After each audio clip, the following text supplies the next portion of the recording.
Wednesdays, we like to talk about my money, your money, your money, but what do you do with it? Because chances are we've likely all had a surprise expense come at some time in our lives, a car, a home repair, the refrigerator breaks, you suddenly get an unexpected bill, maybe you lose a job. Yeah, all rough news. So today we're talking all about emergency saving funds, what they are, where you should keep them, and how you can save more money to build them up. We've heard about this forever. So joining us live this morning is Caleb Silver, the editor-in-chief of Investopedia. Caleb, good morning. Welcome back to New York Living.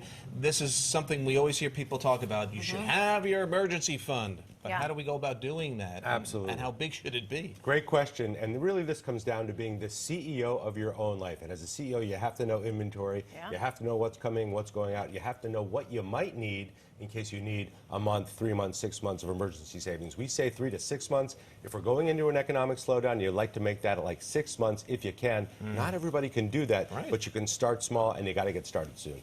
But is this 3 to 6 months for everybody? Because there are some people who are still struggling to just keep their savings account open. Absolutely not. Some people literally are living paycheck to paycheck, and they don't have any extra to put away, to save, or for an emergency expense. But those that do need to take that inventory, and you got to start small, and you got to make it automatic, and you got to respect it. You got to say, I'm paying myself first when I get paid, whether that's 25 bucks a week, 50 bucks a week, and make it automatic, direct deposit into your account, a direct transfer from your savings account. You have to make sure you're paying yourself first, and this builds up over time, but you have to know how long could I last if I needed those emergency savings. Now, everybody's income is different, obviously, so how would you go about calculating what would be good for you to be putting away as this emergency savings? Yeah, this is about the needs first, right? This is rent, this is food, this is medical expenses, this is what you absolutely need, and the other things are wants. There's the old 50, 30, 20 rule that we all know about. 50 for the needs, 30 for the savings and investing, 20 for yourself. And going into a rough time, an economic patch like we're about to head into, or if you're facing potential job loss or loss of income, you have to really cut down on the needs part of that and pad that savings account because you never know when you're going to need it and for how long. And it really does come down to set aside time. I did this right before the pandemic, and it took me probably 5 hours. But it was worth it because I knew, to your point, I knew exactly what was coming in, exactly what was going out, and then I knew how to save. See, I think if you put in the perspective of being a CEO, that makes it feel like something, hey, I'm going to be my own CEO now, so maybe you'll focus on it more. And then to that, and to a point that I'm leading you to your next question, the savings account, this is the one time in our lives, all of our lives, where the high interest rate is going to work in your favor. There's money in the bank, finally. After years and years.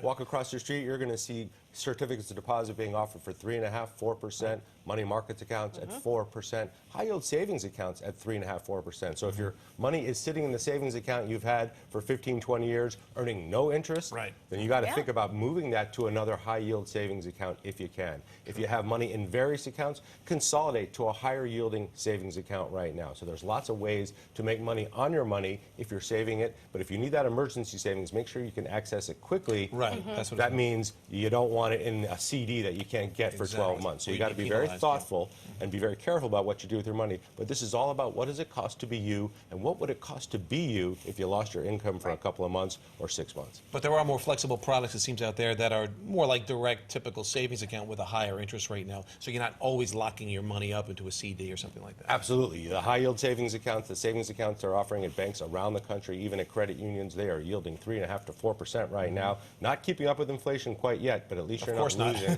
that much money. And it's a way to make money on your money. A little bit every month, guys, adds up over time. Compounding interest over time. That's the magic of saving and investing. So generally speaking, what are some of the best things we can do to save money? You know, some of us, I think, have side hustles. I say, if you guys side hustle, put that in a different account. But what are some of your tips and suggestions? Well, you first got to go through the inventory of what am I spending every month on what I don't need to spend money on. So cut some of that out. Then the high interest credit cards. If you're paying interest and you're not paying your full bill, get that down. But then on the savings part of it, this is really about I'm taking in $1,000 this week, hypothetically. I'm going to see if I can put 50 bucks away every time and do that first. And then pay your bills, so you're paying yourself first. That's the most important thing, and make it automatic so you're not even thinking about it. This is just how you take care of yourself and your household. Right. To that point, real quick, last question.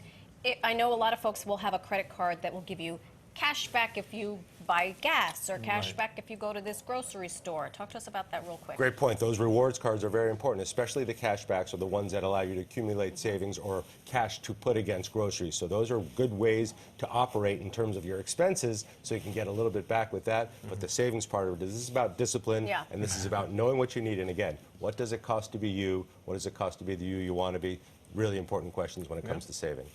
Cal, great advice. Really, truly. We've got to be tough on ourselves a little bit, is the bottom line. Well, if you're the and CEO, discipline. heavy as